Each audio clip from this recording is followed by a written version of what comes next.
Hello everyone, তোমরা সবাই কেমন আছো? আশা করি সবাই ভালো আছো। আজকে আমি কথা বলবো ইন্ডিয়ার প্লেইং 11 কেমন হবে আগামীকাল ম্যাচে নেদারল্যান্ডের বিরুদ্ধে।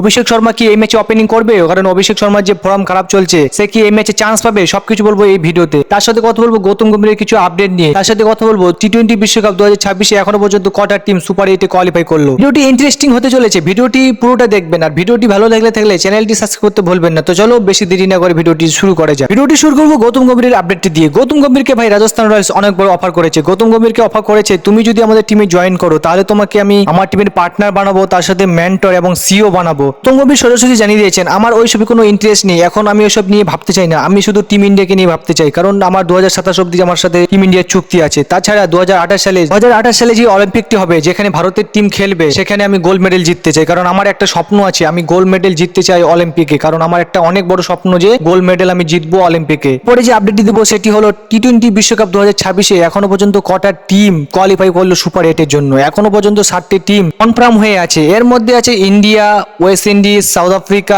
জিম্বাবুয়ে, শ্রীলঙ্কা, ইংল্যান্ড এবং নিউজিল্যান্ড। 8 নম্বর টিম হিসেবে পাকিস্তান টিম কোয়ালিফাই করতে পারে, কারণ পাকিস্তান ভালো পজিশনে আছে। পাকিস্তানের লাস্ট ম্যাচ হবে ভাই নামিবিয়ার বিরুদ্ধে। নামিবিয়ার মধ্যে যদি ম্যাচটি জিততে পারে পাকিস্তান, তাহলে ভাই সুপার 8-এর জন্য কোয়ালিফাই করে যাবে পাকিস্তান। আমার তো মনে হয় পাকিস্তানই কোয়ালিফাই করে যাবে, কারণ নামিবিয়া ওরকম ভালো টিম না। এরপরে কথা বলবো ভারতের স্ট্রং 11 কি হবে আগামীকাল ম্যাচে নেদারল্যান্ডের বিরুদ্ধে। যে ম্যাচটি খেলা হবে ভাই 18 ফেব্রুয়ারি রাত্রি 7টি PM নরেন্দ্র মোদী স্টেডিয়াম আহমেদাবাদে। এই ম্যাচে অভিষেক শর্মা করবে ওপেনিং। অভিষেক শর্মাকে এই ম্যাচে ড্রপ করতে পারবে না, কারণ অভিষেক শর্মা দুটি ম্যাচে খারাপ করেছে ভাই। এই ম্যাচে 100 করে দিতে পারে, সেরকমই প্লেয়ার আছে অভিষেক শর্মা, কারণ অভিষেক শর্মাকে এই ম্যাচে ড্রপ করতে পারবে না। অভিষেক শর্মাই ওপেনিং করবে। অভিষেক শর্মা এই ম্যাচেও খেলবে, তো অভিষেক শর্মা ওপেনিং করবে, তার সাথে ঈশান কিষান। নাম্বার 3-তে খেলবে তিলক বর্মা, নাম্বার 4-এ খেলবে ক্যাপ্টেন সূর্যকুমার যাদব, নাম্বার 5-এ খেলবে হার্দিক পান্ডিয়া, নাম্বার 6-এ খেলবে শিবম দুবে, নাম্বার 7-এ রিঙ্কু সিং, নাম্বার 8-এ অক্ষর প্যাটেল, নাম্বার 9-এ বরুণ চক্রবর্তী, নাম্বার 10-এ জাসপ্রীত বুমরা, নাম্বার 11-এ আশদীপ সিং। এখন কত বলবো ভাই প্রেডিকশন নিয়ে। এই ম্যাচে ভাই ইন্ডিয়া 100% জিতবে। নেদারল্যান্ড ভাই ইন্ডিয়ার কাছে পাততে পারবে না, কারণ ইন্ডিয়ার প্লেয়াররা যারা খেলছে রে ভাই, ঈশান কিষান, তিলক বর্মা, সূর্যকুমার যাদব, হার্দিক পান্ডিয়া, শিবম বুমরা,